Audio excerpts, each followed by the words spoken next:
I think that was a good question. Okay. Definitely. I mean, I don't know if you want to record the question again because Ella muttered during it. She was just almost gurgling. So I also just vomited on me. So yeah. Chloe's doing a sterling job. Keep that in. Yeah.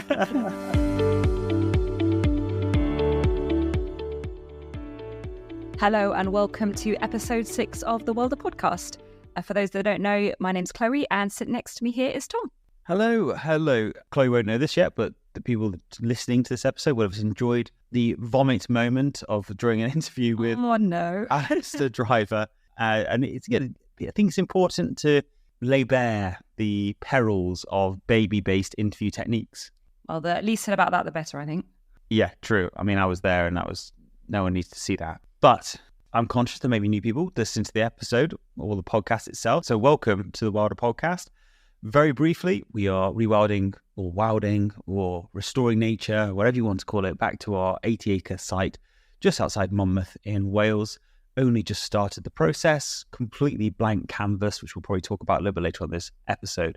And along the way, we're documenting our whole journey and speaking to some amazing, inspirational and knowledgeable people. Today definitely is no exception. Yeah, it was a fantastic chat with Alastair Driver, who's the Director of Rewilding Britain and a genuinely really nice man. And we had a fantastic day with him and we're so grateful for his expertise and the wisdom that he brought both to our project and to the podcast. Yeah, so before we jump into that, I suppose a bit of an update on the Grange Project. Mm-hmm. We've done our first bit of advised intervention on the land, would you say? I think that's quite a good description, and it's quite a brutal intervention in some ways. We basically scalped the land. Mm-hmm. So there's not a blade of grass that has not been cut on this farm. Benedict McDonald's, founder of Restore, is advising us along this journey, and that was the first thing he said: you've got too many nitrates or nutrients in the ground, and therefore it's just the triffid grass coming through. You're sounding very knowledgeable there. Yeah, no. What is a triffid? It's like a normal blade of grass, as far as I'm aware. But apparently, the normal blades of grass that you and I have grown up with, expecting and hoping on our gardens and our lawns and anywhere really, is bad. Although not bad per se, but because it creates that monoculture, it is bad. So we want some of it, just not lots of it, and we have to manage it, or have animals that manages it for us, hopefully. Does that make sense? It does make sense. And I guess it's quite interesting that our first step into wilding looks like very much like a farming activity in terms of removing all the grass and it being baled up and taken away. But I guess that's all part of that intention, is it, to reduce the fertility of the soil, which then will hopefully encourage more flowers. Yeah, but what's quite nice is, it's been baled up and taken away, but it's going to feed animals nearby. So it's got a use for it. And our hope, and certainly Benedict's hope, is that taking that nutrient away from the land would allow other kind of species to push through beyond the ryegrass, I think is what it is. Watch this space. We've got some more interventions to come, which are, I think, important, need to be done, and being done for a good reason, and slightly terrifying. Yeah, it's going to be quite an interesting autumn, and I'm hoping that Benedict's strategy will help contain us because we're feeling a bit anxious. True story. One of the enjoyable things about this journey is the kind of people that we get to meet. And this week has been absolutely no exception to that. We've had, I'll talk briefly about the guests we've had, and maybe you can talk about the neighbours, Chloe. That would be lovely. So we had someone reach out on Instagram, Amber and Rob. They're a pretty adventurous couple. Said they're coming down to Wales for a wedding, and would we could they come and visit? And I said, of course you can. Come on down, wherever you'd like. And then they said, okay, cool, we'll camp. And we said, no, you can stay in the house. And so they did. Anyone that brings wine is welcome. And also brought amazing presents and things. But anyway, not that, that's expectation. But it was cool though, wasn't it? They brought I can't believe we had all this amazing conversation with them and you want to talk about the presents. Well, it was nice to have guests come. They brought the carbon neutral wine. Have never had that before. That was on topic, yeah. Nepalese prayer flags. Yeah, no, they were quite special presents, you're right. And then even better, Amber brought this plant that when you touched it, the leaves kind of curled up, which was amazing for the kids. So I'm sorry, this is a hashtag winning. Okay, yeah, they were very good presents. So, but we had a great conversation with like-minded people, and that was, again, hopefully many more to come on that note. Yeah, absolutely. I guess it's a nice example of how connection feels a really important part of this project. And that's a good example of where we formed a connection. And I think hopefully both of us came away learning something new or with some new ideas generated from the conversation. You've been generating some more connections, haven't you? Well, we're so fortunate with the community around here, and we've had gifts of various surplus price. So you're talking about gifts again. These are edible gifts, and I guess it's around sharing of fruit and vegetables. And isn't it a nice thing when your neighbours pop round and they bring you their plums, they bring you their courgettes, they bring you your cucumbers, and then you do some sort of bartering arrangement where you give them blackberries and apples in exchange. And I think it's just been a really lovely thing, and it makes me so appreciative of the people we have around us and being aware of the love and care that goes into growing this fruit and vegetable, and then the lovely food it produces, and how then that serves to, I then served it to Amber and Rob, and we all connect up again. Circular economy style thing, like it. Yeah. I'm going to move on quickly before you start speaking about my spinach, because I'm feeling it's a bit of a delicate topic right now. I think we're a 50-50 chance of survival at the moment. Moving on. So, should we go on to the interview? Let's go on to the interview. So, as we mentioned already, our guest this week is Alastair Driver, the Director of Rewilding Britain. Thoroughly good, nice chap, and a pleasure to spend the day with.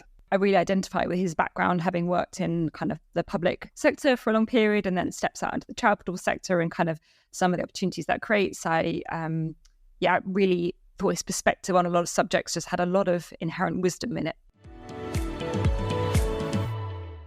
Alastair, welcome. Thanks very much. Great to be here. It's been wonderful spending the last few hours with you, wandering around the land and getting the benefits of your wisdom. It is one of the wonderful, tangible benefits of having a podcast where you get to speak to people like yourself. Before we jump into kind of your experience of the Grange Project and also the main topic for today, would you mind introducing yourself for people that may not have come across yourself, or maybe even Rewilding Britain? Okay, yep. So I'm Alastair Driver. I'm the Director of Rewilding Britain. Rewilding Britain is a fairly small charity that aims to catalyse rewilding in England, Scotland and Wales. Me personally, I've been here nearly 7 years now. The organisation's a little bit older than that. I'm a lifelong ecologist, used to be head of conservation for the Environment Agency nationally. I was the first conservationist for the River Thames and the Thames catchment for 20 odd years. I've had the privilege of a career being paid for a hobby, which is fun. I think you can always do well if you can align your career with your passion, then you're there. And it's been really novel for me today because obviously we've had you here literally wandering around the land, which is the first time we've had one of our podcast guests kind of present with us. And I guess it'd be really nice to hear any of your reflections on the project and our hopes for the land here. Yeah, it's amazing. Well, first thing to say is that on the way here, I've come from the Thames Valley and the roads just got progressively smaller and smaller. And in the last 10 miles, I was really starting to doubt my sat-nav. But absolutely fantastic when I realised I was in the right place. And yeah, having a look around your land, your ambitions are admirable. This is a great place to start with this kind of restoration, embodying not only biodiversity and tackling climate change, but also to engage people from all walks of society, both educationally and in terms of health and well-being.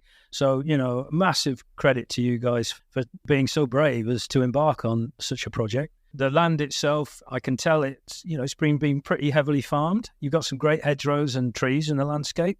You've got lovely patches of wetland next to the spring flushes and the streams. But you can tell there's been a lot of input to this land in terms of fertilizers, presumably I would assume slurry, sowing of ryegrass, etc. So it's going to take a while. You've got to manage your expectations. But what you will see very, very quickly, within a year or two, is a massive increase in bioabundance. You won't necessarily see loads of rare things, not necessarily straight away, but you will start to see much more in terms of invertebrate numbers, small mammals, birds, etc. It's already pretty good anyway, but you're going to see a huge change there. Yeah, and it kind of struck me as we're walking around that you've pretty much been to almost all the rewilding places in Britain. So to have that feedback and have your benefits, your wisdom and thoughts, it's helping us continue to refine our view of the land and set expectations as well going forward, which has been invaluable, really. Yeah, and the other thing I want to add is that it's really important that we can demonstrate by example that it is possible for this to work socioeconomically and financially for individual landowners. It's all very well as saying, rewilding's great for biodiversity, it's great for helping to mitigate climate change, sequestering carbon, etc. But, we've got to be able to demonstrate that it is a financially viable option in the less marginally productive areas of this country. I think I probably just talked at you for about half of the trip, just talked to you about some of the ideas for the spin-off and the ways in which we can make the land work for us from an economic perspective. On a scale of 10, how crazy do you think we are? 15. Yeah. No. I think at this point in time, first of all, we definitely, desperately need people like you to be taking the plunge. You're young, you're ambitious, you're intelligent, you're committed. If it's going to work, then it needs people like you to make it work properly, because you've got to be in it for the long haul. That's a very, very important fact. In terms of timing, it is time for pioneers to now be starting to demonstrate. As you've inferred, I have been to a lot of rewilding sites, and I could reel off dozens of projects, sites around the country where individual private landowners are doing great things and making progress up the scale, not only in terms of biodiversity and climate mitigation, but in terms of making it work economically. And we can show, for example, that there's a 78% increase in jobs as a result of this kind of initiative. So, we know it can work, but we still need so much more. And, I think I described this part of Wales as a bit of a black hole in terms of rewilding projects. They are few and far between in this part of the country. So being able to demonstrate to people by showing them around the land, people from nearby towns, that this is working socioeconomically is very important. Absolutely. And, fingers crossed, let's see how we get on with our project. But actually, just to echo your point about in it for the long term, that is absolutely what we are trying to achieve. And, we see it as custodians of the land as opposed to owning the land, and it will go on far beyond us. So it's just... Yeah, kickstarting some processes that we hope will outlive us and our children. Yeah, and the important thing is that you're not just doing it for your piece of land, you're doing it to hopefully inspire, enthuse, encourage others. And, we hope ultimately to influence, the more of this we have, the more chance we have of influencing national policy and funding. That probably sounds like a great segue into learning a bit more about Rewilding Britain and why was it formed? What is its modus operandi? It's been around for a while now, so where is it to date and what are the aspirations for the future? It was formed 7 or 8 years ago by my colleague, Rebecca Wrigley, who's our chief exec, and her partner, George Monbiot, and 1 or 2 others. And I remember the time leading up to the formation because they actually came to see me when I was head of conservation for the Environment Agency. Rebecca came to talk to me about the suggestion that we should have a rewilding charity in this country. And I supported the idea because it's an aspect of conservation that hadn't until then been really properly represented. It's not that rewilding is necessarily a new idea. Restoring natural processes at scale, which is essentially what rewilding is about, has obviously been discussed for a very long time. And indeed, I was trying to do that kind of thing as best I could in a government body like the EA, but very limited in terms of the scale we could operate at. So now Rewilding Britain is taking things to another level in terms of scale and really focusing on large-scale land ownership. Obviously, you guys, you're the lower end of that spectrum in terms of size, but as we've already discussed, your ambition is more than just about the land. It's about people engagement and helping the movement to grow. So Rewilding Britain is aiming to act as a catalyst for this and to get it secured as just one of many options for land use in this country. I'm a traditional nature conservationist. I spent my life creating and restoring nature reserves and wetlands and rivers that need management, ongoing traditional conservation management. And that's great. We need lots of that. But there's also scope to ramp it up a bit in scale and do less management and let nature lead more. So we're actively promoting that by encouraging it on the ground, just as I am this week with my tour of Wales, visiting half a dozen sites, speaking to landowners and landowning organisations.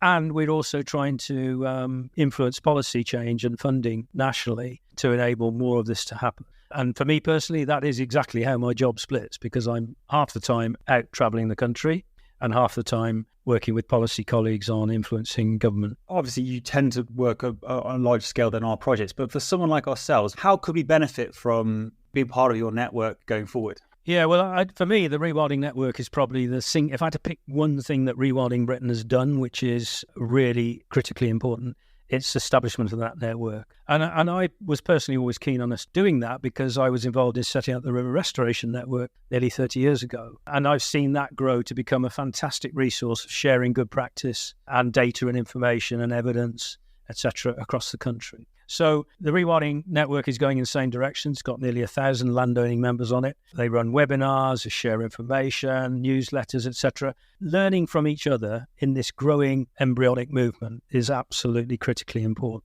And so it's proving to be, that we are now able to engage network members in helping each other learn from their experiences. So I can connect you guys with other people that are doing wellbeing stuff, or others that are doing educational work, or, you mentioned gin production. Well, the rewilding estate who does that in the northeast of England. So as this movement grows, there will be somebody somewhere else who's doing a very similar thing and will have been on the journey a little bit longer, who can help people move in that direction.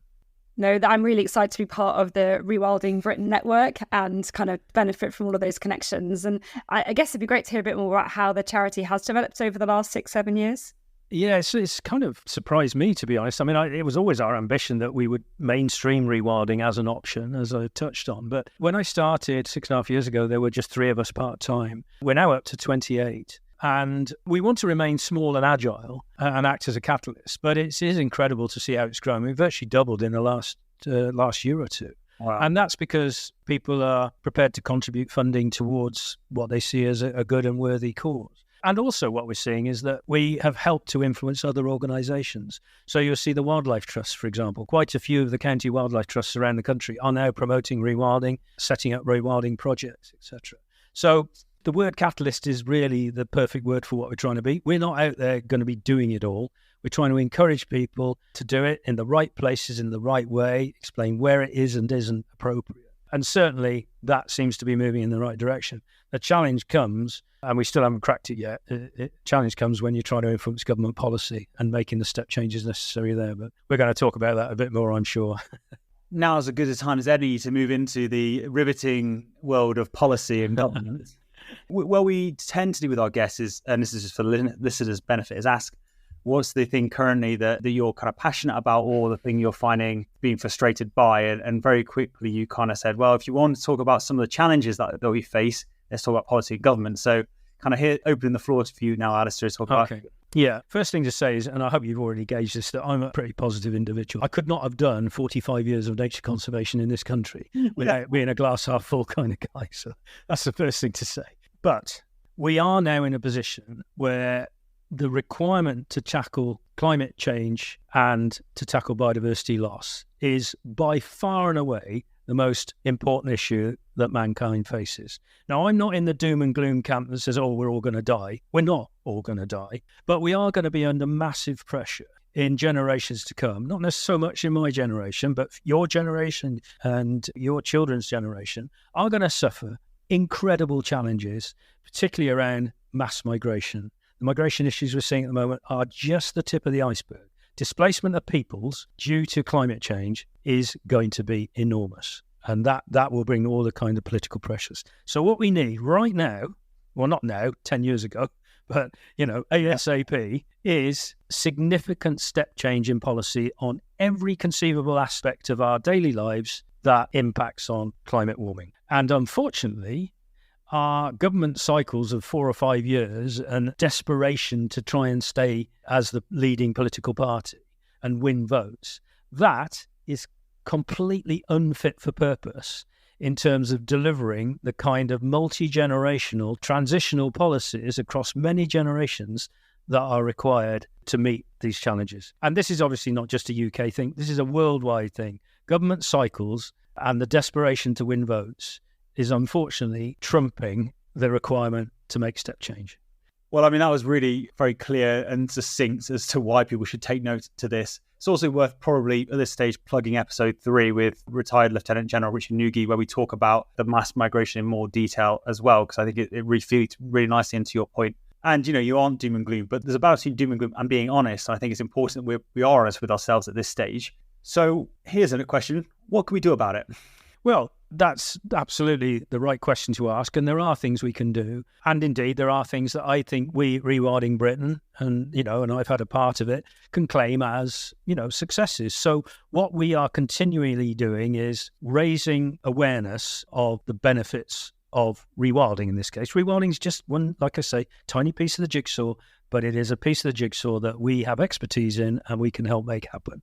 So it's really important that we gather and promote the evidence coming out of these projects that are growing all the time. And we've got 50 projects worth of data now that we can analyse and summarise, and we can show, for example, that there's a 78% increase in jobs as a result of rewilding compared with traditional farming or grouse moor management, etc. beforehand, we can show there's a 1,200% increase in volunteer engagement on those sites. 1,200%. That's a massive increase in the numbers of people actively engaged in healthy, physical, mental well-being related activities.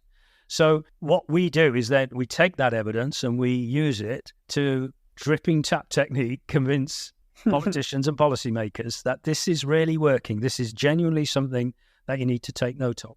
Now, we're not there yet with rewilding. The government still refuses to use the word. Their conversations are still dominated by a relatively small minority, particularly from the farming world, from the NFU, etc.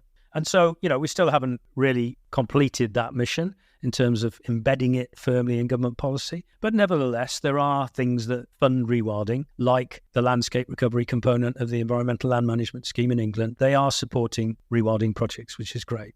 Mm-hmm. The Nature for Climate Fund is another one. And this is where we can claim a bit of credit, because the Nature for Climate Fund, I have been told by the former Minister, Lord Goldsmith, that came about directly as a result of an online petition which Rewilding Britain set up 4 years ago. Wow. Calling for government to massively upscale the funding for landscape scale nature restoration. We got 100,000 signatures in less than 2 months, which secured us a parliamentary debate. And I had the privilege of briefing ministers for that debate, a cross-party debate where they unanimously agreed with the motion that they should do just that, increase the funding. And within 2 months, they created a £640 million Nature for Climate Fund. And now quite a few of our member projects are accessing funding from that fund. So that's a good example of where a tiny charity, and there were only 5 or 6 of us in the organisation at the time, can make a big difference in the long term. And so successes like that. Another one is helping to make the case for natural regeneration being funded through the Woodland Grant Scheme, which is now the case, funded to the same level as tree planting, in fact, which is great. The uptake hasn't been as good as they would like, but I've just had recent conversations with DEFRA on that as to how to increase awareness and popularity of natural regeneration in that funding scheme. These are little chunks that we can pick off, and we use all the evidence we gather from our projects and on our network members to help justify that. That's amazing. And again, it's just demonstrating the power of the people. It sounds like a bit of a, but the power of, a small team, but then using, there's 100,000 people, which relatively is a small amount of the population, but then they can drive change. And it is continually hearing these stories is really useful for me, I think, for us, and also hopefully for our listeners as well. So thank you for that. If you could wave a magic wand, how would you structure government in order to ensure we get the change that is required over the next decade? Well, I'm certainly not a political expert, so I'm starting to stray outside my comfort zone here. But essentially, we need some kind of pan-government parliamentary agreement that all parties sign up to now, that to commit to a whole swathe of very significant changes in policy related to everything you can think of to do with food production, land use, energy, education, etc. We need a whole suite of policies. And believe me, those ideas will all be out there. They'll all be sitting in documents across government, many of which, like Henry Dimbleby's food strategy, are sitting on a shelf doing nothing. And indeed, Julian Glover's review of national parks, sitting on a shelf doing nothing. In all those documents, you will find, if you add them all together, most of the component parts of the jigsaw puzzle that are required for us to tackle climate change. We need a pan-party agreement that we are going to commit to all of these things, and that future governments will not amend them downwards, at least, only upwards. And now I know that's not going to happen, but magic wand and all that, that's what I would do. Yeah, the government has moved mountains for pandemics and whatnot. So, you know, who knows what might happen there. Makes complete sense to me that you need a systemic solution to a systemic problem. And yes. I guess, if everyone's working in silos, and I suppose that is trying the function of the government processes, and that someone should hold that understanding. But I think having a cross-parliamentary group feels so important, because it's, this is our futures we're talking about. And just because the crisis isn't as acute as it was during COVID doesn't mean we should take it with not the absolute weight that we should be taking these issues. Yeah, I mean, the biggest challenge we face is the fact that we can continue to buy our way out of the problem in the short term. We'll install air conditioning and change where we go on holiday and all those sort of first world kind of solutions. But every month that passes that we're not actually tackling the solution properly means that it's going to be so much harder for future generations to do something about it that is truly global. Yeah, so this may be a silly question, but is there a cross-parliamentary climate change group currently happening in Parliament? There are all-party parliamentary groups on various things. Okay. And, of course, there's a climate change committee that is supposed to have advised government. I'm not sure where that's at the moment.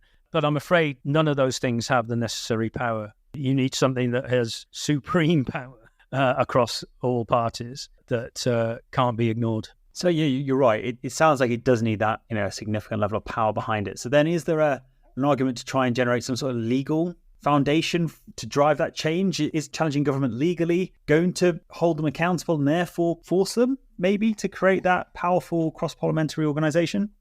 No, I think it has to come within government. Governments of the world need to wake up to the fact that they should be making these decisions. If they are going to govern competently, at least, they should surely see that this is necessary. And sooner or later, that will become so blindingly obvious that it will probably happen. But ideally, we do it before it becomes 10 times more expensive and 10 times more difficult.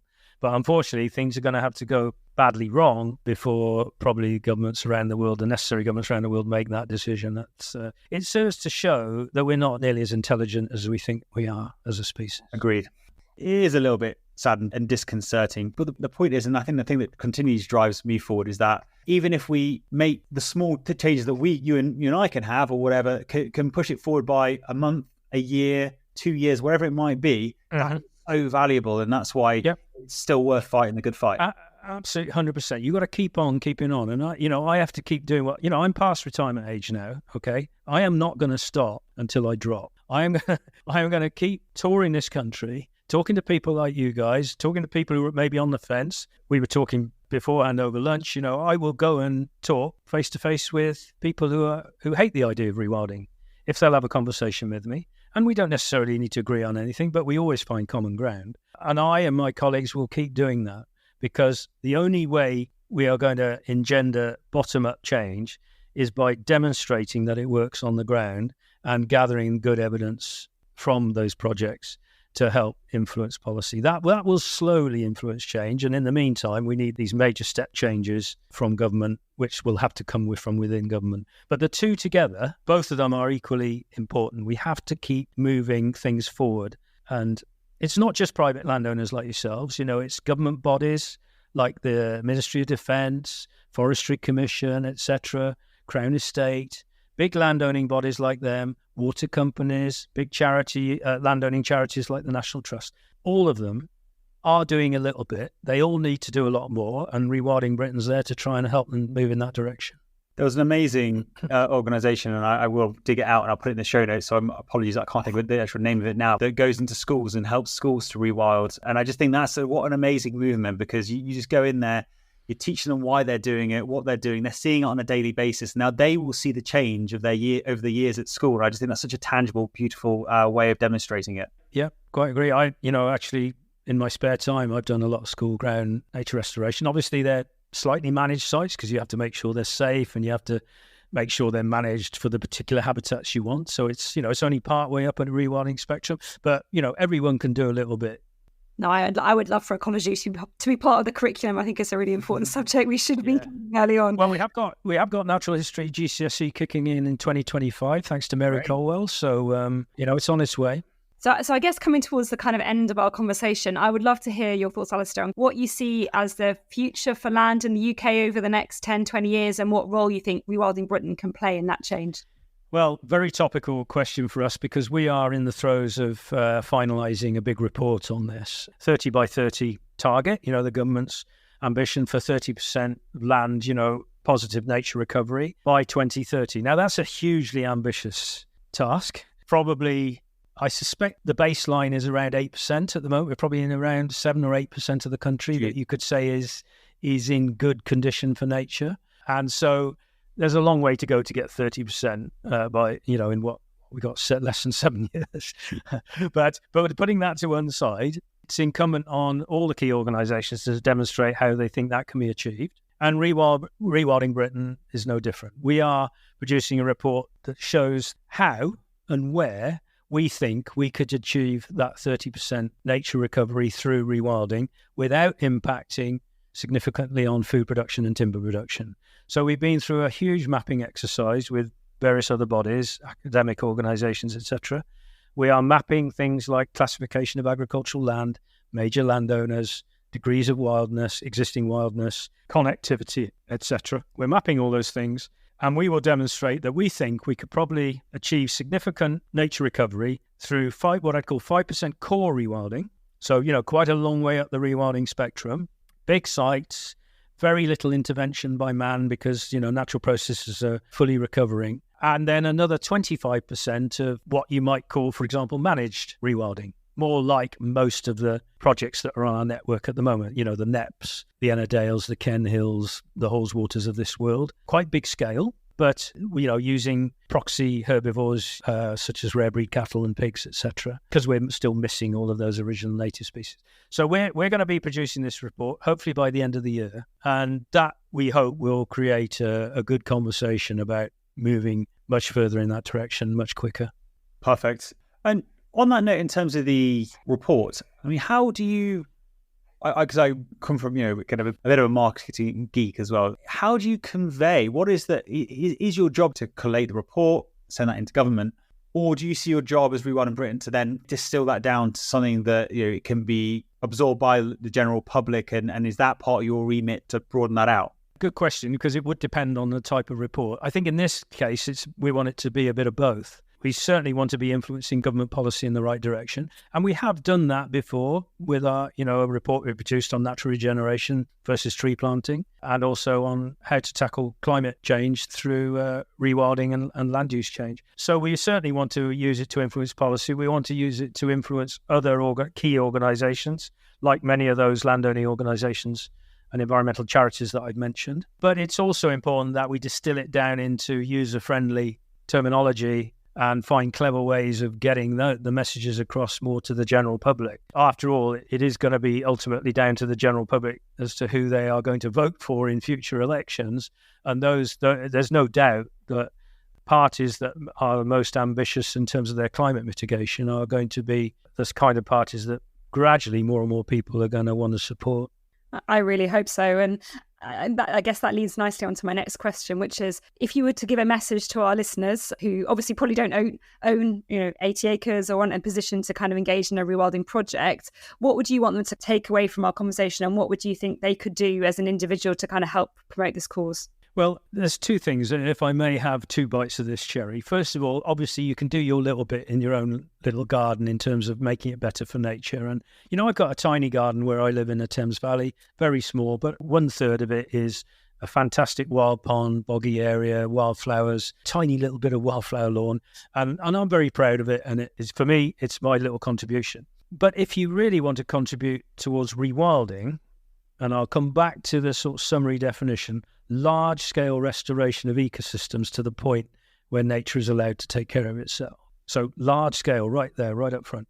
If you really want to support rewilding, then I would encourage you to keep an eye on Rewilding Britain's social media feed for a start, so you can see what's going on. And ideally, go and visit sites near you. Go and see them. See if you can get involved in volunteer activity on those sites. A lot of sites are at a very early stage. Many of the sites I visited are literally just getting going in the last year or two. And they are steadily, as time passes, want to engage more and more people in volunteering and indeed in jobs. Jobs starting to appear. I talked earlier about 78% increase in jobs. So there are opportunities to engage with projects. And I think that once people see what can happen at scale and see the bioabundance that can appear very quickly in these sites, they will only be inspired to do more. That's fantastic. And I have to say, being part of something like Rewilding Britain and being aware that there is this organisation that connects us all has been really helpful and motivating for us at the start of our journey. So thank you for that. And thank you for all of your wisdom today. Thanks. It's great to hear. And thanks. I really enjoyed it. He can come back again anytime, especially if you make those awesome cookies that we had. No, it was such a pleasure interviewing Alastair. The thing that I learned, two things that mainly major things that I learned there was that it's very important to have organisations like Rewilding Britain there to be that independent voice. They're not landowners. They're not running a company to profiteer from this process. They're truly there to be an independent voice of wisdom, guidance and direction for people like us larger landowners and smaller alike. So that was pretty awesome. Before you move into your second point, I'm just going to jump in there. And so for me, I really appreciated his description around kind of trying to catalyse change. And there was so much evidence of that in terms of, well, obviously the network they've created, but beyond that, the kind of influence having on policy. I love the point he was making about the impact they might have had in wildlife trusts and them sort of stepping into rewilding spaces and the reports they're writing and the impact that's going to have in terms of then influencing policy. Yeah, 100%. Can I go to my second point now? You're allowed. Thank you. My final point was that I'm going to now try and create Alastair this magic wand, or I'm just going to vote for him in the next election, because I think he just speaks so much sense. And the fact that makes me a little bit sad that he's like, yeah, it's never going to happen. But, you know, that's, you did ask me. I'm like, oh, really? That won't happen? That sounds like it is a thing that needs to happen. This independent body who really has, you know, the future of the nation, the world at its heart should be protected. So, yeah, I'm going to start a political movement just for Ali Driver, and I'll be his secretary.